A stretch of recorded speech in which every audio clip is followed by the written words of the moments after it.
At my baby shower, my brother stood up and announced he'd been accepted into Stanford. From that point on, the celebration shifted and became all about him. While I wiped frosting from the tile floor, they transformed my day into his achievement party. I didn't make a fuss, but the next morning, my mom stumbled upon something left on the kitchen table and began screaming. They say a baby shower is meant to be a joyful event, a gentle, love-filled occasion with soft colors, delicate decorations, polite laughter, and people fawning over tiny socks and onesies. That's what I envisioned when I spent 2 full weeks preparing everything. I hadn't planned anything extravagant, just a cozy, heartfelt afternoon that felt like it was mine. I paid for all the food, I ordered the cake, chose the decorations, and scrubbed the living room so it wouldn't reek of stale takeout and my dad's ever-present cigars. I even made a playlist, gentle acoustic tracks, the kind of music I imagined might soothe my daughter to sleep one day. I climbed up on a stool, 8 months pregnant, and hung paper garlands across the windows because no one offered to lend a hand. And I did it all hoping that, just for once, maybe they would actually be happy for me. At first, it seemed like they might be. A few family members trickled in holding wrapped presents. My aunt brought a collection of baby books. My cousin gave me a little stuffed fox and said it reminded her of something I used to carry around as a child. For a moment, I let myself believe maybe this day would turn out okay. But then my parents got up in front of everyone. My mom tapped her wine glass with a fork and cleared her throat, smiling like she was about to share news of her own pregnancy. My dad wrapped his arm around her, beaming. I saw Roger, just to the side, shifting his weight nervously, barely able to hide his smile. Right before the cake, my mom said in that overly sweet tone I recognized too well, "We just wanted to share a little surprise." I knew immediately. This wasn't going to be my moment anymore. Roger stepped forward, holding up a letter like it was something sacred. "I got in," he said, glowing. "Stanford, full acceptance." The room burst into applause. Someone even let out a cheer. My aunt, who had just minutes earlier told me how excited she was to meet my baby, rushed to hug him like she'd just won the lottery. And just like that, the entire atmosphere shifted. You could feel it, like someone had uncorked a bottle labeled "Better News," and everyone eagerly drank it up. My baby shower morphed into a college celebration in less time than it takes to light birthday candles. No one had to say it aloud. It was obvious. The shift wasn't verbal, it was physical. Chairs scraped across the floor, rearranged around Roger. The snack table I had arranged with such care turned into a buffet for his congratulations. The cake I had picked out with so much thought, it sat untouched, forgotten, like the reason we were supposed to be gathering. Then his friends started showing up, not mine, his. A wave of loud teenagers with backpacks still slung over their shoulders crashed through the door like they owned the place. One of them shouted, "Where's the party at?" Another came in carrying a speaker, already blasting music loud enough to shake the windows. The quiet lullaby playlist I had carefully built, it vanished under thumping bass. I was still holding a cup of ginger tea someone had given me, still wearing the soft pink sash that said Mom-to-be, the one my cousin had bought just for the occasion. No one noticed. They shifted the gifts off the main table to make room for alcohol and soda. My mom mentioned offhandedly that we'd cut the cake later, once things settled down. But then the cake got shoved aside. Someone plopped a 2-liter soda bottle next to it, which tipped and spilled fizzy syrup down the frosting. I picked up a napkin and started blotting it. The frosting had smeared onto the table. I got down on my knees to wipe it properly before it dried. And while I was kneeling, 8 months pregnant, wiping frosting off the floor like some afterthought maid, someone stepped over me to hug Roger. They didn't even say, "Excuse me." I stayed there for a few seconds, just crouched on the floor, hands sticky with icing, breathing in deep through my nose while they laughed and shouted over my head. I could hear Roger in the other room talking about campus visits and dorm preferences. My mom was bragging about the tutors they'd hired to help him reach his potential. The same mom who told me at 16 that college was a scam and I should just get a job at the supermarket, so I did. I worked shifts until my feet ached. Then came home and packed shipping boxes for my tiny online shop. I figured things out on my own, and when my business started to grow, I didn't ask them for anything. I paid bills, I saved, I bought this house with money they didn't even know I had, but somehow they still believed it was theirs. My mom once said I was lucky to be able to live at home during my pregnancy. She said it like she was doing me a favor, completely forgetting that I paid the mortgage, the utilities, and even part of Roger's tutoring last year. It all played in my head as I slowly stood up, sticky napkin still in hand. I looked around the room. My decorations were crumpled. My baby name banner had been pushed aside to make space for a hand-drawn sign that said, "Congrats, Roger."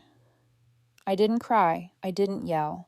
I walked to the kitchen, washed my hands, dried them on a dish towel, and I went to my room.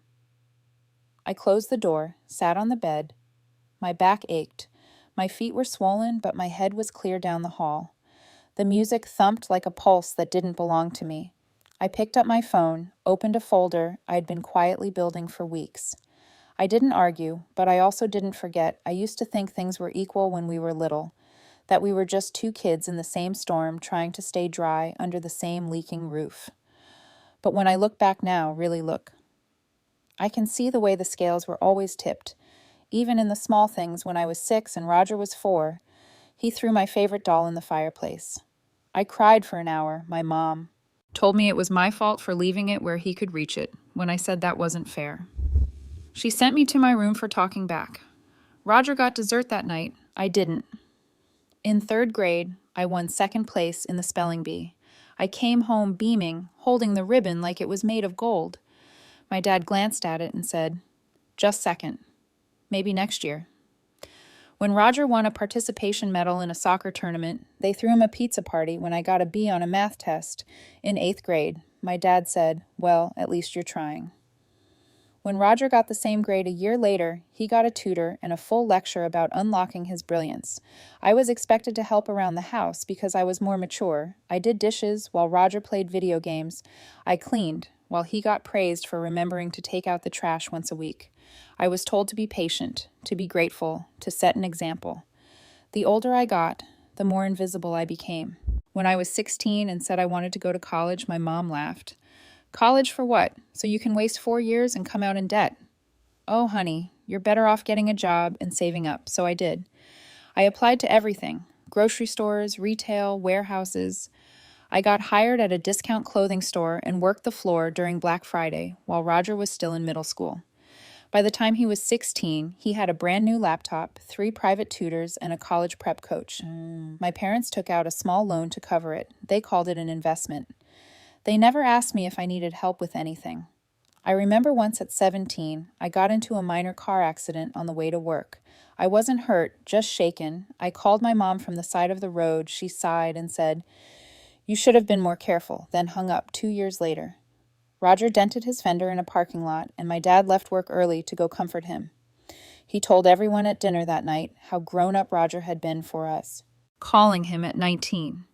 I started my online shop. It was small, just reselling clearance items and shipping them from my bedroom. I packed orders at night, sometimes falling asleep beside the printer. I never told anyone how many returns I had to eat, how often shipping delays made customers furious. I just kept going, and slowly it worked. It wasn't glamorous, it wasn't flashy, but it was stable enough to quit my job, enough to build something real. When I bought the house, I didn't tell my parents right away. I just invited them over and handed them the keys. My mom cried. My dad patted Roger on the back and said, "Now your sister has a place where we can all be together." They moved in the next month. They never asked if they should contribute, never offered to split bills. They acted like I was doing what any daughter would do. I let it slide. I told myself it was temporary. I thought maybe if I gave enough, they'd finally see me. When I told them I was pregnant, I expected shock. Disappointment. Maybe what I got was worse. "Oh," my mom said, blinking. "Oh, I guess that's happening." My dad asked if the father was in the picture. I said no. They nodded. No follow-up, no congratulations. They told Roger at dinner. The next night he laughed and said, "Guess we'll have to baby-proof the Xbox. I'll have to," but only because it was easier than crying. When I offered to hire someone part-time to take over some of my order fulfillment so I could rest during the last few months of pregnancy. My dad asked, "Are you sure you can afford that?" "What about Roger's application fees?" I wish I could say that was the moment I broke, but it wasn't. It was just another weight added to a pocket already dragging me down. Something shifted, though, quietly. I started digging, researching, asking the right questions, getting ready. Because if they weren't going to protect me, then I had no choice but to protect myself and my daughter. I didn't want her earliest memories to be of me cleaning up after people who treated me like a utility. I didn't want her to grow up thinking that love was something you earned through silence and constant sacrifice. So I kept smiling, kept saying yes, kept helping. Every time someone needed something, I'd reply, "Of course," even as I kept quietly planning. That baby shower had never really been about me, not in their eyes.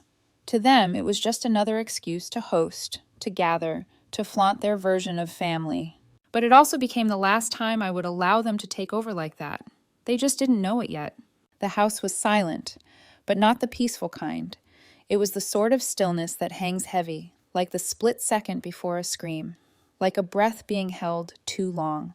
I stood in the kitchen, pouring a mug of tea, the gentle hiss of the kettle the only sound surrounding me. The sun had barely started its rise outside, but inside, the counters were still sticky with spilled soda, and the sink was overflowing with dishes that weren't mine. I had arranged the notices deliberately, one placed in the center of the table, 3 more underneath, each one marked with their names in bold black ink. The baby inside me shifted as I eased into the chair, gently rubbing my lower back. My body was sore, but my thoughts were focused. I had been getting ready for this longer than they had any idea. At exactly 7:02 a.m., I heard the floorboards creak in the hallway, my mother's slippers dragging. She entered the kitchen with a tired grunt, and then froze in place when she spotted the table. I didn't glance up. I didn't have to. "What is this?" she asked, her voice still thick with sleep. I took a sip of my tea. She reached for the top page and began to read. It only took 5 seconds. Her eyes widened. Her mouth fell open. "What the hell is this?" she snapped, her voice cutting through the morning stillness. Another pause, then she screamed, "Lily, what is this?" The mug in my hand stayed perfectly steady. I took another sip. My father stumbled into the room in his robe, squinting like he hadn't fully woken up. Roger came in right after, yawning and rubbing his eyes. "What's going on?" my dad asked groggily. "She's evicting us," my mom shouted, waving the paper as if it were on fire. Roger froze in place. "What?" he croaked. I finally looked up. "I've given you 30 days. Everything's written there." "You're joking," my dad said, stepping forward, snatching one of the papers for himself. "This can't be real. What even is this?" "I mailed the certified letters yesterday," I said evenly. "They'll be delivered this afternoon. These are just courtesy copies." You're kicking us out?" Roger's voice cracked. "What is wrong with you?" "I'm taking my house back." My mom's hands trembled, and when she spoke again, her voice broke completely. "After everything we've done for you," she shouted. "You're really doing this now. Now, when you're about to give birth?" "No," I replied. "I'm doing this because I'm about to give birth." Roger slammed his palm against the table. The stack of papers slid off and scattered across the floor. "You're blowing this way out of proportion," he yelled. "It was one party. Just one stupid party that got too loud. Jesus, Lily, it was one party." I stood up slowly. "You took my baby shower. You turned it into a frat night. You let people I didn't even know trash my house while I was scrubbing frosting off the floor like the damn maid we were celebrating." He shouted. "It wasn't even a big deal until you made it one." My mom rounded the table like she might physically block me. "This isn't just your house," she cried. "We've lived here for years." "Yes," I said, "rent-free." My dad stepped forward, arms out like a mediator. "Come on," he said. "We're family. This is just emotions running high. You don't really want us out? We'll clean up. We'll apologize. We'll make it right." I stared at him. "No." I said, "You'll gaslight me into thinking I'm overreacting, like you always do. Then you'll go back to pretending this house and my life are yours to manage." My mom's face was red now. Bright red. She looked like she might explode you. "Ungrateful little brat. You think you're better than us because you started a stupid online store? You think that makes you important. We raised you. We sacrificed for you." I laughed quietly, just one breath of disbelief. "You sacrificed me for Roger every single time." My father's jaw tightened. "That's not true." I turned toward him when I wanted to go to college, he told me. "It was a scam when Roger wanted it. You spent thousands on tutors when I worked night shifts. You told me to stop complaining. When Roger worked one summer job, you called him responsible. I paid the mortgage. I bought this house, and you still called it ours." Roger slammed his chair back. "You've been waiting to do this. You've been planning this the whole time, haven't you?" Yes, I said. I have. He looked at me like I'd stabbed him. You're throwing your family out over a stupid party, over a moment that's sick. It wasn't a moment, I said. It was every moment for years. This just made it obvious. My mom dropped to a chair and started crying. Loud, dramatic sobs like a soap opera actress.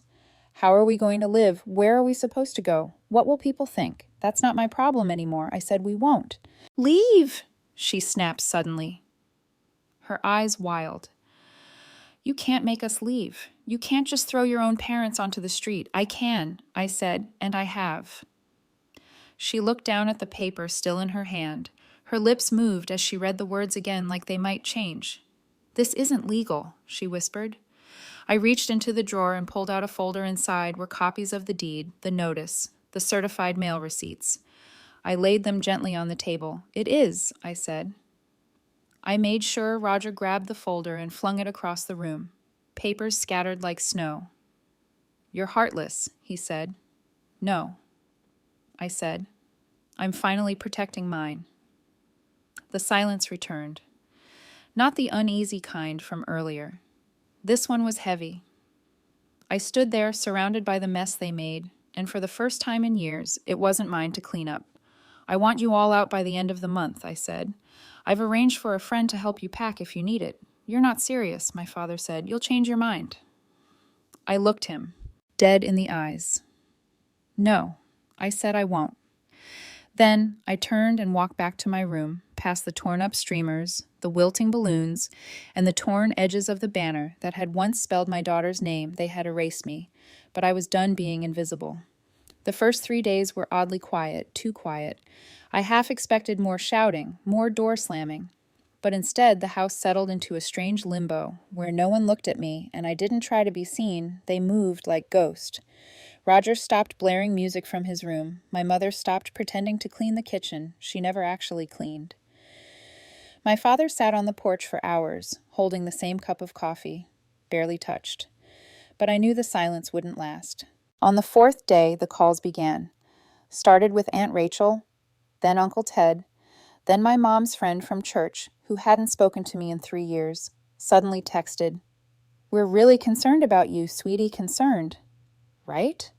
It was obvious my mother had begun her campaign. She'd been painting me as hormonal unstable. Probably not thinking straight because of the baby. She's making rash decisions, she'd said to someone I saw. The forwarded message from a cousin. We don't want to stress her out, but she needs help. They were spinning it as concern is love, as the kind of emotional pressure designed to make me feel like the bad guy the next day my father asked to talk. We'll start contributing, he said. Rent bills. We should have done that before. You're right, he said it. Like it was a peace offering, like it erased everything you had. Years, I said. You didn't just forget, you chose not to. He nodded, then added, but think about what this looks like to the rest of the family. There was the shame card. I smiled and walked away. Day 7. Roger tried a different tactic. I talked to Coach Harrison. He said over dinner. He said if I defer a year, I might lose my scholarship. We have to move right now. I can't focus. I can't even sleep. I nodded. Tough. You don't even care, he snapped. You didn't care when I was 8 months pregnant and scrubbing frosting off the floor. He slammed his fork down and stormed off. Day 10. I got a call from my business partner. Hey, just a heads up, she said hesitantly. Someone emailed me anonymously claiming you're emotionally unstable and might not be able to handle running the business after the baby comes. They suggested I start looking at new leadership. My stomach sank, but only for a moment. I took a screenshot of the email, cross-referenced the language with messages my mother had sent before. It matched word for word. I didn't reply. I forwarded it to my lawyer. Day 12. They stopped pretending my mom cornered me in the hallway. I know you. Think you're strong now, she hissed. But when that baby comes and you're exhausted and overwhelmed, we'll see how long this lasts. Don't come crawling back when you realize you need us. I looked her in the eye. I already realized. I don't. Day 16. A sheriff's deputy dropped off a letter at the front door. My dad opened it, read it, and punched the wall. Court filing, he muttered. They had hoped I wouldn't go through with the eviction legally, that I'd crack, that I'd give up, but the papers were filed. The hearing was scheduled. I wasn't backing down. Day 21. They tried guilt again. My mother sobbed loudly in the living room, loud enough that the neighbors probably heard. She listed everything she'd ever done for me, how she let me live at home, how she watched over me during my pregnancy, how she sacrificed her peace for me. I sat in my room, noise-canceling headphones over my ears, finishing baby registry updates. Day 25. Roger called his girlfriend over and loudly said in the kitchen, "She's crazy. She's going to ruin her kid's life without us." I walked in, looked at his girlfriend who had been at the baby shower and said, "You helped ruin my baby shower. You might want to leave before." I wrote down the names of every underage person who had been drinking that night, and I submitted the report with your name attached. Her face went pale, and without a word, she turned and walked out. Day 28. They began packing. Suitcases started appearing like shadows in the hallway. Reluctantly, gradually, a bag here, a box there. I didn't smirk, didn't even crack a smile. I simply waited. By the 30th day, the house was already halfway empty. My dad didn't say a word when he left. He walked out the door without a single glance back. My mother stood in the foyer, arms crossed tight, eyes wet with unshed tears. "You'll regret this," she whispered. "Family is forever." "I agree," I said. "That's why I'm creating one that actually deserves to stay." Roger was the last to go. He stood at the doorway, a backpack hanging off one shoulder. "You're lucky, you know," he said. "Without me, there's no one left to blame." "Then maybe I'll finally have some peace," I replied. He rolled his eyes and walked out. The door closed behind him. Silence. Not the sharp kind, not the kind that simmers. A different kind. A calm, freeing silence. I stood in the middle of the living room. The space looked larger without their belongings. Brighter, even, like it had been holding its breath and finally exhaled. I walked into the nursery, opened the closet door, folded a few tiny onesies, and placed a soft pink blanket in the crib. Outside, the wind moved softly through the trees. I sat down and rested one hand on my belly. For the first time in my entire life, I felt truly safe. Not because someone else created that safety, but because I did. Dinan. Update. It's been 4 years. Last month, my daughter started preschool. She wore a little purple backpack and told me she was going to teach everyone how to draw clouds. She's kind, curious, strong-willed. She reminds me of myself, only better. The business is still going strong. I never had to close it, not even during the exhausting newborn phase. I brought on 2 more employees, and last year we crossed the 6-figure mark for the first time. These days, I work fewer hours. I don't grind like I used to. Now, I finally have room just to be. As for my family, we haven't spoken since the day they left. I never reached out, and they never tried either. But you know how relatives talk. Weddings, funerals, people love to whisper. From what I've heard, Roger dropped out after his first year. Turns out it's hard to keep up when no one's there to clean up after you. My parents moved in with one of my uncles, but that didn't last long. Word is he kicked them out after 6 months. Unpaid bills. And my mom, apparently, was impossible to live with. They're not doing well. And no, I don't feel good about that, but I don't feel guilty either. I gave them opportunity after opportunity. All I ever asked for was the bare minimum. And when they refused to meet even that, I finally stopped giving everything. Some people say family is unconditional, but to me, respect should be. So that's the update. Do you think I made the right choice? Let me know in the comments. And don't forget to subscribe for more stories like this.